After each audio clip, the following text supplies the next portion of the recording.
Salut tout le monde! Aujourd'hui je vais vous montrer comment j'ai fait pour créer cette figurine sans utiliser aucun outil de modélisation, puis je vous montrerai comment l'imprimer et même comment mettre vos créations accessibles à tous dans Maker World, chose très utile dans notre cas. Donc restez bien jusqu'à la fin, on est parti! Si jamais ça vous intéresse de recevoir des conseils sur l'impression 3D, la modélisation 3D ou bien encore le design en général, je vous propose de rejoindre ma liste email. Chaque semaine, j'envoie un email avec les nouvelles choses que j'ai apprises, donc si jamais ça vous intéresse, le lien est dans la description. Sur ce, retour à la vidéo. Donc la première chose à faire, c'est de se rendre dans l'outil Gemini. Donc pour ça, vous tapez Gemini dans la barre de recherche et vous cliquez sur le premier lien. Là, vous allez arriver sur cette page. Vous voyez que j'ai déjà un historique à gauche. S'il ne s'affiche pas, il suffit de cliquer sur le petit hamburger qui est juste là. Comme vous pouvez le voir, j'avais déjà demandé à Gemini, tu peux me générer une image de gobelin avec un bouclier et une lance médiévale. Donc là, il m'a généré cette première image. Par contre, pour le second outil qu'on va utiliser, il faut qu'on retire le fond. Donc j'ai demandé tout simplement avec un fond neutre. Donc là, vous voyez que la particularité de Gemini, c'est que vraiment, il arrive à recréer exactement le même personnage, mais à faire uniquement les modifications qu'on lui demande. Donc ça c'est super pratique et c'est pour ça que j'utilise Gemini et non pas d'autres modèles IA comme GPT, etc. Et ensuite, là vous voyez que j'ai demandé de générer plusieurs vues et encore une fois, il est capable de me générer exactement la même figurine mais cette fois-ci vue de haut, vue côté, vue de face et vue en diagonale. Donc aujourd'hui, ce que je vous propose de faire, c'est de créer un château pour notre gobelin. Donc pour ça, je me rends dans un nouveau chat Gemini. Là, vous voyez que j'ai la possibilité d'écrire un Gemini. Ici, on a une section qui s'appelle Tool ou Outils en français. Je clique dessus et j'ai créé une image. En fait, ça va forcer Gemini à créer une image. Donc là, je vais décrire l'image que je souhaite. Créer une image de château médiéval sur fond neutre. Le but sera de l'imprimer par la suite en 3D. Après, on peut lui faire une petite description de notre château. Je veux qu'il soit en pierre avec un look un peu sombre. Donc vous voyez qu'il nous a généré le château. Il me paraît plutôt complexe. Je vais lui demander de faire un château plus simple. Garde le même type de château, mais faisant un plus simple. Donc là c'est plutôt pas mal. Il a retiré les tours qui étaient derrière. Il a réduit la taille de la tour au centre. Moi je préfère quand même celle-ci. Donc au final je vais télécharger celle-ci. Et maintenant on va se rendre dans le deuxième outil. Donc le deuxième outil, c'est tout simplement un outil de la gamme de Bamboo Lab qui a aussi Maker World. En fait, cet outil il s'appelle Maker Lab. Donc vous tapez tout simplement Maker Lab dans votre barre de recherche et ce sera le premier lien. Donc je clique dessus. Vous voyez qu'on a pas mal d'outils. Nous, on va défiler vers le bas et l'outil qu'on recherche, c'est Image to 3D Model ou Image vers modèle 3D. Là, il me demande de sélectionner un fichier. Donc je vais venir tout simplement sélectionner la photo qu'on vient de télécharger et je peux cliquer sur générer. Là ça va prendre un petit peu de temps et voilà, le modèle est terminé. Donc vous voyez qu'il m'a vraiment reproduit les 4 tours. La tour centrale est super bien reproduite quand on compare avec l'image de base, donc qui était celle-ci. Donc vous voyez qu'il a vraiment reproduit les créneaux, etc. Franchement, c'est un outil qui est vraiment précis, je trouve, comparé à certains outils IA que j'ai déjà pu tester. Par contre, il peut arriver qu'il y ait certains problèmes. Par exemple, si je reviens sur un modèle que j'ai créé il n'y a pas si longtemps, j'avais voulu faire un avion de chasse et comme vous pouvez le voir, donc l'image en elle-même ressemblait à ça. Donc toute cette face-là est parfaite. Par contre, dès que je fais le tour de l'avion, vous pouvez voir que ici, il y a déjà un petit problème. Et puis là où vraiment il y a un manque de précision, c'est sur le réacteur. Là, vous voyez qu'il y a un réacteur beaucoup plus gros que l'autre. Par moment, il peut y avoir quelques petits problèmes. Ça n'empêche que si on revient sur le château, on peut l'exporter. Donc pour ça, vous voyez qu'on a des crédits juste là. Donc moi, j'ai 66 crédits au total. Je vous montrerai comment c'est possible d'en redébloquer. Et là, vous voyez qu'on a un bouton export.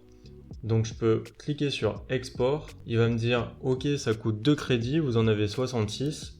Je clique sur confirme. Là, il va me demander mon imprimante. Donc moi, c'est une Bambu Lab A1. Si vous n'avez pas une imprimante bambou, ça marche aussi. C'est juste que du coup, le fichier 3MF qui va me générer sera fait pour ma Bambu Lab. Là, il me demande la taille de ma buse. Donc c'est une 0,4 mm. Et là, je peux faire confirme. Vous voyez qu'il a terminé. Je peux choisir de télécharger soit le STL, soit le 3MF, soit le GLB. Je peux bien sûr les télécharger tous les trois. Donc moi, je vais télécharger le STL et le 3MF. Alors, il faut savoir que le 3MF, du coup, il me le met en couleur. Donc personnellement, je vais plutôt me diriger sur le STL. Là, j'ouvre le STL. Et voici comment ça se présente dans Bambu Studio. Donc vous voyez qu'on a bien notre château. Je peux toujours l'agrandir si nécessaire. Mettons 200% pour faire un x2, comme ceci.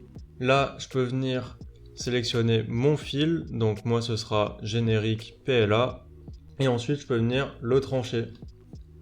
Alors là, par contre, il va falloir faire attention puisqu'il me dit que j'aurai besoin de support. Donc je vais venir rajouter des supports juste ici, comme cela. Là, je peux retrancher le plateau. En attendant que mon plateau soit tranché, je vais vous montrer comment c'est possible de récupérer des points quand on est dans Maker World. Là, vous voyez que j'ai créé un compte et que j'ai 664 points. C'est tout simplement dû au fait que les gens téléchargent mes modèles. Donc vous voyez que là, par exemple, j'ai mis le gobelin. Pour l'instant, j'ai pas eu de téléchargement, mais à chaque fois que j'aurai un téléchargement, ce qui va se passer, c'est que je vais cumuler des points, et avec ces points, en fait, c'est possible d'obtenir des kits. Par exemple, pour 86 points, j'ai accès à Piano Music Box, donc qui est un kit de Bambu Lab. Après, vous voyez que, par exemple, si j'ai plus de 25 000 points, j'ai accès à 2000 € de réduction sur le site de Bambu Lab, etc., etc. On a des cartes cadeaux, et surtout, on a des points Maker Lab. Donc vous voyez que pour 1 point, je peux obtenir 10 flacons, donc qui sont les points de Maker Lab. Là vous voyez que ici, pour générer une image, ça m'a coûté 2 flacons, mais si mettons derrière je remets mon modèle et que des gens le téléchargent, je peux racheter comme ça des flacons. Donc je vais vous montrer après tout simplement comment mettre en ligne ces modèles. Donc là, on a fini de trancher, vous voyez que je vais pas l'imprimer parce qu'on en a pour 18 heures d'impression. Sachant que pour la méthode que je vais vous présenter, il va falloir l'imprimer. Donc ce que je vais faire, c'est que je vais repartir d'un pot que j'avais déjà imprimé et que d'ailleurs on avait déjà vu dans un autre tuto. Donc pour ça, je viens ouvrir le 3MF de mon pot. Je vais venir dans Fichier. Là, je fais Exporter. Exporter un 3MF générique. Là, il va me demander un nom. Donc je vais l'appeler tout simplement pot crayon 3MF générique. Comme ceci. Une fois que j'ai ça, je vais me rendre dans Maker World. Donc là, si vous n'avez pas déjà un compte, je vous invite à en créer un. Là, vous voyez qu'on a un petit bouton Upload. Là, 3D original. Il va me demander justement savoir si j'ai un Bambu Studio File, donc un fichier qui vient directement de Bambu Studio. Là, je vais cliquer sur Yes, c'est le 3MF générique qu'on vient de générer. Là, je vais faire Parcourir, je renseigne mon pot à crayon. Il me dit qu'il fait 10 mégabits, bref. Là, je laisse bien non et non, je fais Next Step. Et maintenant, il va me demander des images. L'image numéro 1, voilà, comme ceci. Je fais Submit. Ensuite, je vais remettre l'image numéro 1 ici. Alors par contre, n'essayez pas de jouer justement avec le logiciel. Il faudra au moins une photo réelle, parce que sinon il va le détecter automatiquement et du coup vous ne pourrez pas mettre votre pièce en ligne. Donc là, je peux faire ajouter encore d'autres photos, comme ça. Hop. Une fois que c'est fait, il va me demander un nom. Donc là, je vais l'appeler tout simplement pot à crayon. Ensuite, une catégorie. Donc moi, ce sera Organizer. Là, il va me demander des tags. Donc c'est tout simplement pour que derrière, quand les gens vont taper une recherche dans Maker World, eh bien, ils puissent tomber sur votre pot. Donc moi, je vais taper tout simplement pot. Ici, crayon. Mettons ici une peine. Là, pencil, vous voyez, ce genre de choses, stylo. Et là, ensuite, c'est tous les problèmes de licence. Donc là, c'est pour éviter que justement d'autres personnes utilisent votre modèle pour leur fin à eux. Et après, il me demande une description. Donc là, je vais tout simplement renseigner. Voilà, je vais pas me prendre la tête. Et ensuite, je peux faire Add Print Profile. Il me redemande des photos. Là, je vais remettre toutes mes photos, comme ceci. Et enfin, je fais bien attention de cocher cette case et je peux faire Publish. Ça prendra un petit peu de temps en termes de vérification, ce que je vous disais tout à l'heure par rapport à la photo dans le réel. Et après, ça sera tout simplement dans vos modèles déjà publiés. Et une fois que les gens téléchargeront, voire même imprimeront vos pièces, vous gagnerez des points qui vous permettront par la suite d'acheter des flacons et donc de modéliser encore plus de pièces. Donc voilà, j'espère que ce tuto vous aura plu. N'hésitez pas à me dire ce que vous en avez pensé en commentaire, à liker, partager, vous abonner. Et puis bah écoutez, on se retrouve sur une prochaine vidéo. Au revoir.